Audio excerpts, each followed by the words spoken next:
Hello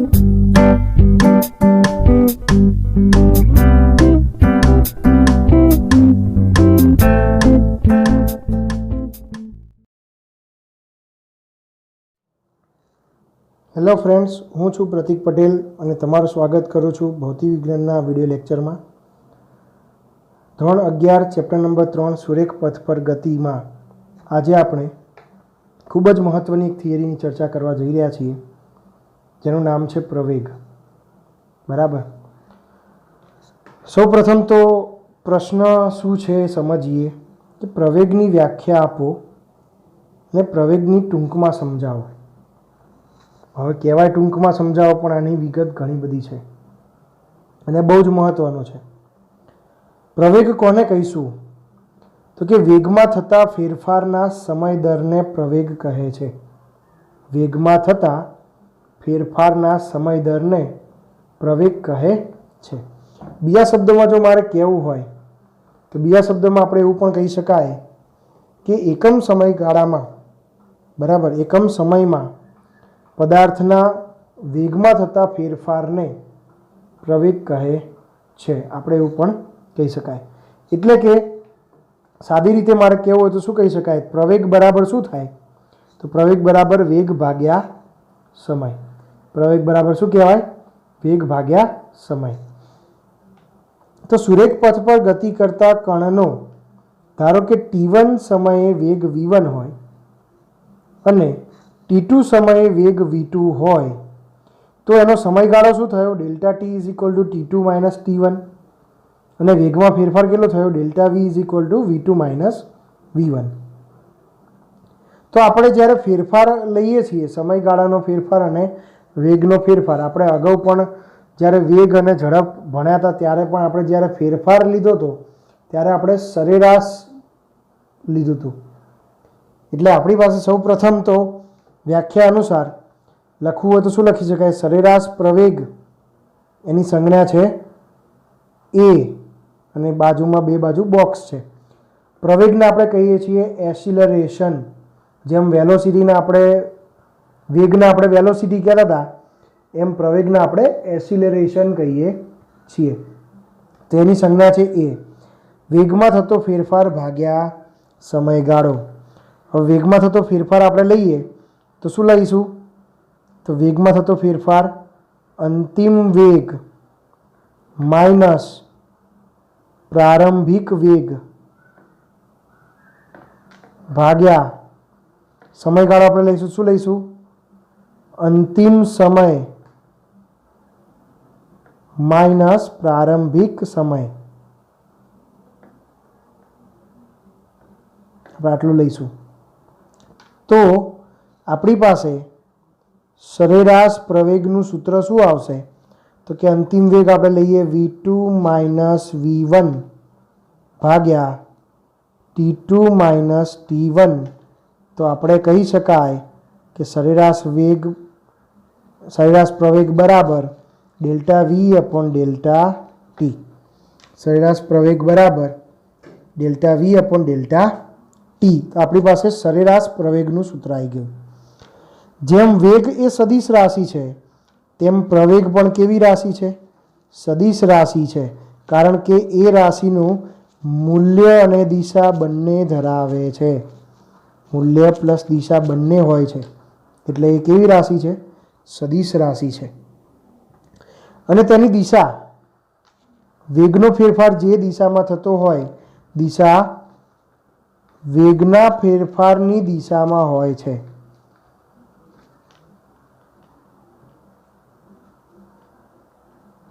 વેગના ફેરફારની દિશામાં હોય છે. એટલે અહીંયા આપણે ખાસ ધ્યાનમાં રાખવાનું છે કે ભાઈ આપણે જે પ્રવેગ લઈએ છીએ એ પ્રવેગ છે એ વેગની દિશામાં છે. વેગની દિશામાં છે તો એ પણ એ સદિશ રાશિ છે. પ્રવેગનો એકમ આપણે શું લઈશું? તો વેગ ભાગ્યા સમય.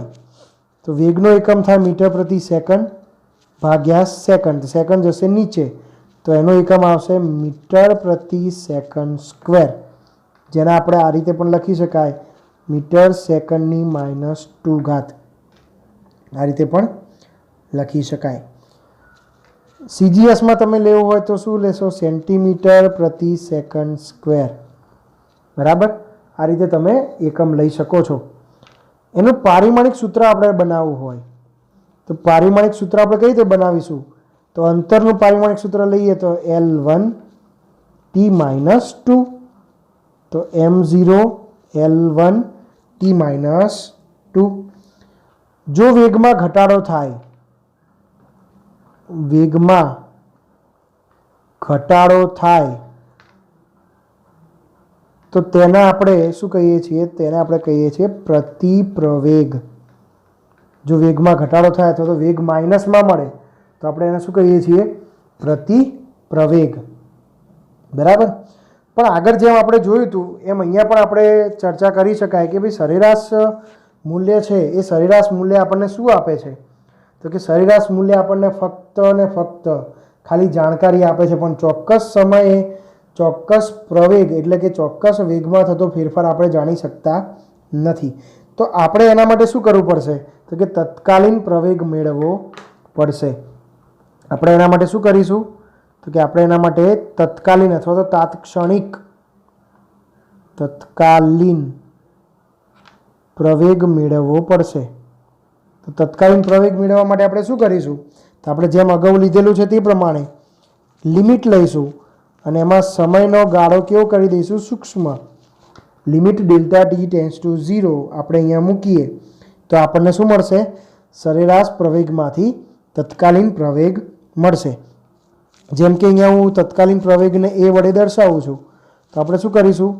Limit delta T tends to 0 શું કરીશું? સરેરાશ પ્રવેગ. તો માટે આપણને પ્રવેગ શું મળશે? તો કે પ્રવેગ માટે આપણે શું કરીશું? Limit delta T tends to 0 સરેરાશ પ્રવેગની જગ્યાએ આપણે શું મૂકી દેવાય? Delta V upon delta T. અને જેમ તમને મેં અગાઉ કીધું હતું એ પ્રમાણે પ્રવેગ બરાબર અહીંયા જે ડેલ્ટા છે એ લિમિટ મૂકવાથી નીકળી જાય, શું થઈ જશે? વિકલન dv/dt. આ તમને એક સૂત્ર મળ્યું. પ્રવેગનું અહીંયા આપણને એક સૂત્ર મળી ગયું.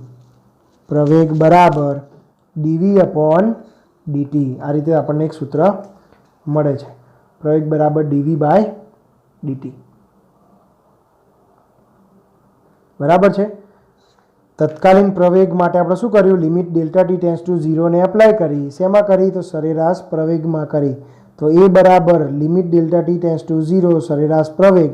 તો એ બરાબર limit delta T tends to 0 delta V upon delta T. Delta V upon delta T દૂર થાય તો શું મળશે? dv/dt. અને dv/dt ને આપણે બીજા શબ્દોમાં વી ડોટ, જેમ આપણે અગાઉ લખ્યું હતું ને એક્સ ડોટ, એ રીતે આપણે વી ડોટ તરીકે પણ લખી શકાય. જેને આપણે શું કહીશું? તો કે વેગનું સમય સાપેક્ષ વિકલન. વેગનું સમય સાપેક્ષે વિકલન. અને આપણે બીજી રીતે લખવું હોય તો પણ લખી શકાય. એક્સ્ટ્રા થોડી સમજૂતી છે. બીજી રીતે પણ આપણે એને કરી શકાય. આપણે પ્રવેગને આવી રીતે લખ્યું dv/dt. તો d/dt જે છે વીની જગ્યાએ આપણે આવું પણ લખી શકાય ને, dx/dt. તો પ્રવેગ બરાબર 9 એક સૂત્ર પણ મળ્યું. d/dt અહીંયા પણ d/dt. તો એને આપણે કહીશું d²/dt² અથવા d2/dt2. પણ આવું બોલવામાં મજા ના આવે એટલે આપણે શું કહીશું? d²/dt² into x. જેને આપણે કહીશું સ્થાનનું સમય સાપેક્ષ 2 વાર વિકલન. અહીંયા જેટલો આંકડો હોય એટલી વખત વિકલન હોય. તો સ્થાનનું સમય સાપેક્ષે 2 વખત વિકલન કરો તો તમને શું મળશે? પ્રવેગ મળશે. જેને આપણે x ડબલ ડોટ આ રીતે પણ દર્શાવી શકાય છે. x ડબલ ડોટ તરીકે પણ તમે એને દર્શાવી શકો છો. તો આપણે 2 રીતે પ્રવેગ મેળવ્યો છે. કઈ કઈ બે રીતે? તો એક તો વેગનું સમીકરણ તમને આપેલું હોય તો વેગનું સમીકરણ આપેલું હોય તો તમારે શું કરવાનું છે? એક જ વખત વિકલન કરવાનું છે તો તમને પ્રવેગ મળશે. જ્યારે સ્થાનનું સમીકરણ તમને આપ્યું હોય તો તમારે બે વખત વિકલન કરવાનું છે તો તમને પ્રવેગ મળશે. હવે પ્રવેગ છે એ સદિશ રાશિ છે. સદિશ રાશિ છે તો એનું આપણને ધન પણ મળી શકે મૂલ્ય, શૂન્ય પણ મળી શકે અને સાથે સાથે ઋણ પણ મળી શકે. એટલે કે આ ત્રણેય પ્રકારના મૂલ્યો મળે છે. જો વેગમાં ફેરફાર થતો હોય અને ધન દિશામાં થતો હોય તો ધન પ્રવેગ મળશે. વેગમાં ફેરફાર થતો હોય વિરુદ્ધ દિશામાં થતો હોય તો ઋણ પ્રવેગ મળશે. પરંતુ જો વેગમાં ફેરફાર થતો જ નથી તો પ્રવેગ શૂન્ય મળશે. બરાબર? એટલે આપણે એવું કહી શકાય dv/dt જો ગ્રેટર દેન 0 છે એટલે કે ધન છે તો પ્રવેગ જે છે એની દિશા, પ્રવેગની દિશા કેવી હશે? ધન હશે. જો dv/dt લેસ દેન 0 છે એટલે કે ઋણ છે તો પ્રવેગની દિશા કેવી મળશે? ઋણ મળશે. બરાબર? બંને રીતે કહી શકાય કે ભાઈ વેગ અને પ્રવેગ બંનેમાં ધન અથવા ઋણ બંનેમાં ફેરફાર થાય તો વધારો કે ઘટાડો હોઈ શકે. પ્રવેગની દિશા જે છે એ વેગની દિશામાં જ હોય છે, પરંતુ પ્રવેગની જો વિરુદ્ધ સંજ્ઞા મળે તો એનો મતલબ કે પ્રતિપ્રવેગી ગતિ કરે છે એવું કહી શકાય. બરાબર? ખાસ ધ્યાનમાં રાખવાનું છે આ બાબત. સાથે સાથે એક આપણે ચર્ચા કરીએ કે ધારો કે પદાર્થ જો મુક્ત પતન કરતો હોય, પદાર્થ મુક્ત પતન કરતો હોય. મુક્ત પતનનો મતલબ શું? તો કે આપણે પૃથ્વીના ગુરુત્વાકર્ષી બળ હેઠળ જો પદાર્થ ગતિ કરીને આવે એટલે કે પદાર્થ મુક્ત પતન કરીને આવે. જો મેં આ પેન પકડી છે, પેનને હું છોડી દઉં એટલે તરત નીચે પડશે. પેનને હું છોડી દઉં એટલે તરત નીચે પડશે. નીચે ક્યાં શેના કારણે પડી? ગુરુત્વાકર્ષી બળના કારણે પડી. એ મુક્ત પતન થયું કહેવાય. મેં કોઈ ગતિ કરાવીને મેં કોઈ ધક્કો માર્યો નથી. એની જાતે પેન અહીંથી હું છોડી દઉં છું એટલે નીચે પડે છે. તો આ શું થયું? મુક્ત પતન થયું કહેવાય. મુક્ત પતન થાય છે જ્યારે, ત્યારની આપણે જે વાત કરીએ છીએ ત્યારે મુક્ત પતન પામતા પદાર્થ માટે ગતિમાં મુક્ત પતન થાય છે, મુક્ત પતન કરે છે ત્યારે પદાર્થની જો વાત કરીએ તો એ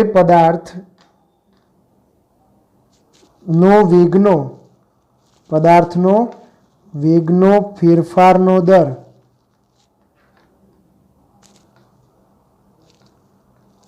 કેવો હશે? તો કે અચળ હશે. વેગનો ફેરફારનો દર કેવો હશે? એટલે વેગ છે એ સરખા પ્રમાણમાં બદલાય છે. બદલાય તો છે પણ સરખા પ્રમાણમાં બદલાય છે. તેથી આપણે એને શું કહીએ છીએ? અચળ પ્રવેગી ગતિ. એને શું કહીએ છીએ આપણે? અચળ પ્રવેગી ગતિ કહીએ છીએ. એ અચળ પ્રવેગી ગતિ કહીએ છીએ. સાથે સાથે મુક્ત પતન પામતા પદાર્થનું અંતર વધે. ધારો કે મુક્ત પતન જે પામે છે, મુક્ત પતન પામતા પદાર્થનું અંતર વધે તેમ આપણે જો જોઈએ તો એના વેગમાં જે ફેરફાર થાય છે એ ફેરફારનો દર ઘટે છે. તેમ વેગના ફેરફારનો દર ઘટે છે. જો વેગના ફેરફારનો દર ઘટે છે તો એનો મતલબ કે dv/dt જે છે એ કેવું થાય છે? ઘટે છે. આમ મુક્ત પતન પામતા પદાર્થ માટે આપણે આની પ્રક્રિયા જોઈ શકાય. તો પ્રવેગની જો વાત કરી તો પ્રવેગ બીજી કઈ કઈ રીતે મળી શકે? તો આપણે પ્રવેગની જો વાત કરીએ તો પ્રવેગ કઈ કઈ રીતે મળી શકે? તો જો પ્રવેગ સદિશ રાશિ છે એટલે મૂલ્ય પણ ધરાવે છે અને પ્રવેગ છે એ દિશા પણ ધરાવે છે. તો પદાર્થનો વેગ જે હોય એ વેગમાં ફેરફાર થાય એટલે પ્રવેગ મળે. આપણે આવું જાણીએ છીએ. તો પદાર્થના વેગમાં ફેરફાર થવાથી આપણને જો પ્રવેગ મળતો હોય તો પદાર્થના વેગની દિશામાં ફેરફાર થાય તો પણ પ્રવેગની દિશા બદલાય. એટલે કે આપણને વેગ કઈ રીતે મળે? તો કે વેગના મૂલ્યમાં ફેરફાર કરવાથી પણ પ્રવેગ મળે, વેગની દિશામાં ફેરફાર કરવાથી પણ પ્રવેગ મળે, અને એક સાથે જો મૂલ્ય અને દિશા બંને બદલો છો, તમે બંનેમાં ફેરફાર કરો છો તો પણ તમને પ્રવેગ મળે છે. તો હવે આપણે જો વેગની ચર્ચા કરી તો એ વેગની ચર્ચાની સાથે સાથે આપણે વેગમાં થતો ફેરફાર જે છે એના આલેખો પણ સમજવા પડે. તો જો વેગમાં થતા ફેરફારની અંદર આપણે વાત કરીએ તો એના આલેખ પણ આપણે સમજવા જરૂરી છે. તો આલેખની પણ આપણે ચર્ચા કરીશું. તો વિદ્યાર્થી મિત્રો, આપણે અહીંયા હવે આલેખની પણ ચર્ચા કરવી છે કે ગતિ કરતા પદાર્થ માટે વેગ અને સમયના જુદા જુદા આલેખ દોરીને સમજાવો. એમાં જુદા જુદા કેસ છે, અલગ અલગ કિસ્સાઓમાં આપણે એને સમજવાનું છે. તો અલગ અલગ કિસ્સાઓમાં આપણે સૌ પ્રથમ પહેલો જ આપણે જો કિસ્સો લઈએ તો એ છે જો પદાર્થ અચળ વેગથી ગતિ કરે છે તો શું થાય. બરાબર. હવે આપણે જો ગઈ ને થિયરીમાં આપણે જે સ્થાન વિરુદ્ધ સમયનો આલેખ લીધો તો એમાં આપણે અહીંયા સ્થાન વિરુદ્ધ સમય લીધું. તો અહીંયા વેગ છે અને વિરુદ્ધ સમય છે. એટલે અહીંયા ધ્યાન રાખવા જેવું બાબત શું છે તો કે જો પદાર્થની વાત કરીએ તો પદાર્થના વેગમાં જો ફેરફાર થતો નથી, એટલે કે પદાર્થ અચળ વેગથી ગતિ કરે છે. ધ્યાન રાખજો, પદાર્થ અચળ વેગથી ગતિ કરે છે તો એનો મતલબ કે સમય સાથે પદાર્થના વેગમાં ફેરફાર થતો નથી. સમય સાથે પદાર્થના વેગમાં ફેરફાર થતો નથી એનો મતલબ કે વેગ બદલાતો નથી, વેગ એનો એ જ રહે છે સમય સાથે. જો સમય સાથે પદાર્થના વેગમાં ફેરફાર થતો નથી તો આપણે જે વિકલન લીધું dv/dt એ વિકલન આપણને કેવું મળશે? તો એ વિકલન આપણને મળશે 0. dv/dt આપણને વિકલન શું મળશે? 0 મળશે. અને જો વિકલન શૂન્ય મળે છે એટલે કે પ્રવેગનો ફેરફાર થતો નથી તો આપણને પ્રવેગ પણ મળતો નથી. એટલે પ્રવેગ કેવો મળે છે આપણને? પ્રવેગ શૂન્ય મળે છે. એટલે કે a પણ 0 મળે છે આપણને. વેગમાં ફેરફાર ના થાય એટલે પ્રવેગ મળે નહીં, અને પ્રવેગ ન મળે એટલે a 0 છે. હવે ધારો કે વેગમાં ફેરફાર થાય છે, બરાબર. આપણે હવે નિયમિત ગતિ તરફ જઈએ. આપણે ગઈ થિયરીમાં પણ જોયું હતું નિયમિત ગતિ. જો નિયમિત ગતિ થાય છે અને પદાર્થ નિયમિત વેગથી ધન દિશામાં ગતિ કરતો હોય, એનો મતલબ એવો થાય, આ સહેલું છે પેલા કરતાં પણ, એનો મતલબ એવો થાય કે એક સમાન સમયગાળામાં પદાર્થના વેગમાં થતો ફેરફાર સમાન છે. એટલે વેગમાં જે ફેરફાર થાય છે એ ફેરફાર કેવો છે? સમાન છે, સરખો જ ફેરફાર થાય છે. તો એ નિયમિત ગતિ છે.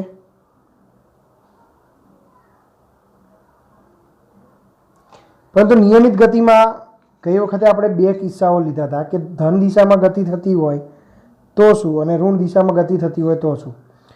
અહીંયા આપણે અલગ અલગ રીતે જો જોવા જઈએ તો નિયમિત ગતિમાં 4 ભાગ પાડી શકાય. કયા 4 ભાગ? તો 2 ભાગ તો અહીંયા તમને દેખાય છે કે નિયમિત ગતિ કરતા પદાર્થની જો દિશા ધન દિશા હોય તો તમને આવો આલેખ મળશે. એનો જો તમે ઢાળ નક્કી કરો, હવે હું ડાયરેક્ટ જ બતાવું છું, અલગથી નથી દોરતો.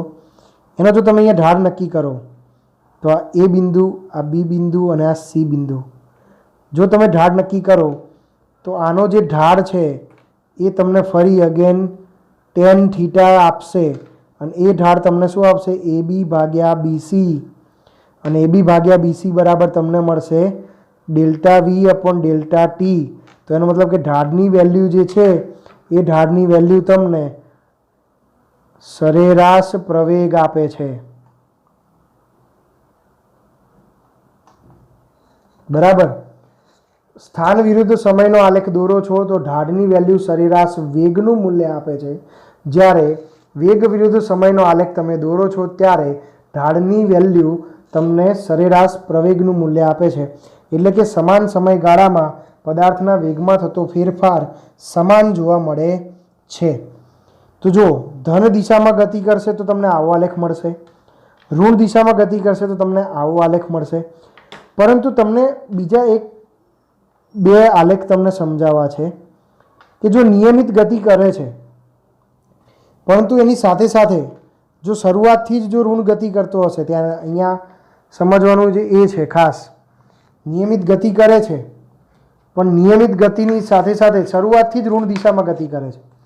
તો નિયમિત ગતિ છે અને શરૂઆતથી ઋણ દિશામાં ગતિ કરે છે તો આપણી પાસે આલેખ છે એ આવો આલેખ આવશે.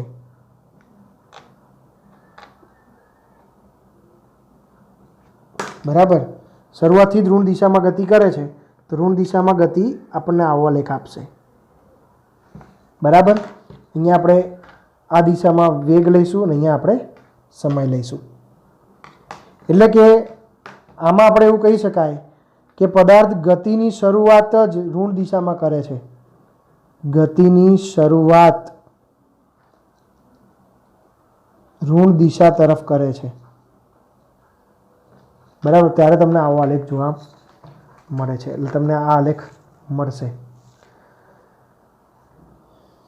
પરંતુ ધારો કે એવું કહેવામાં આવે, આ તમને બીજો ભાગ હજુ તમે એમાં પણ દર્શાવું છું. પદાર્થ છે શરૂઆત ધન ભાગથી કરે છે, ધન દિશાથી ઉગમ બિંદુ પાસે આવે છે, ઉગમ બિંદુ તરફ આવે છે અને ગતિ ચાલુ રાખી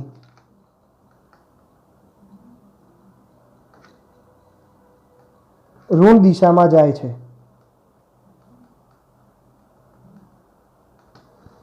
ગતિ ચાલુ રાખી ઋણ દિશામાં જાય છે. તો શું? તો એ વખતનો આલેખ અહીંયા તમને બતાવું છું.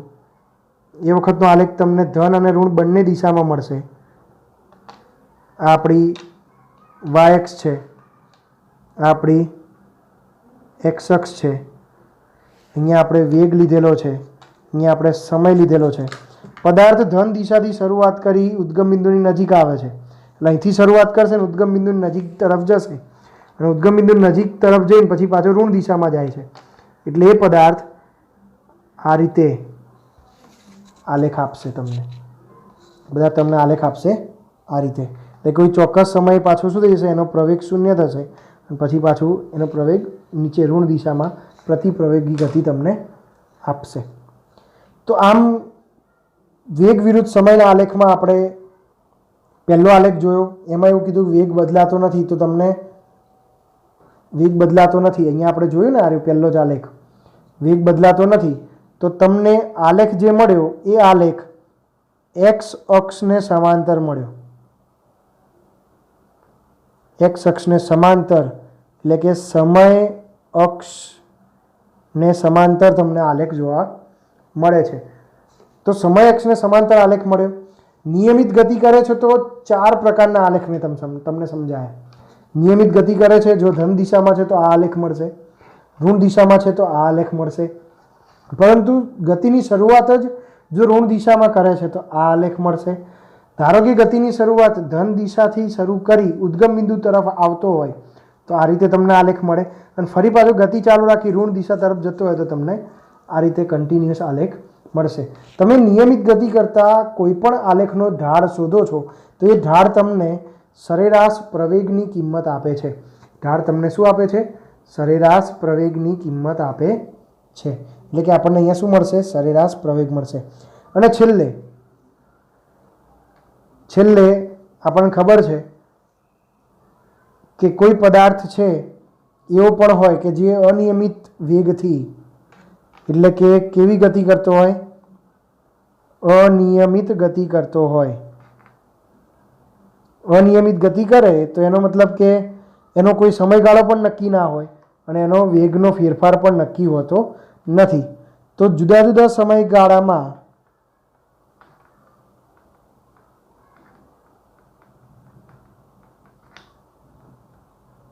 જુદું જુદું અંતર કાપે, જુદું જુદું અંતર કાપી જુદો જુદો વેગ પ્રાપ્ત કરે.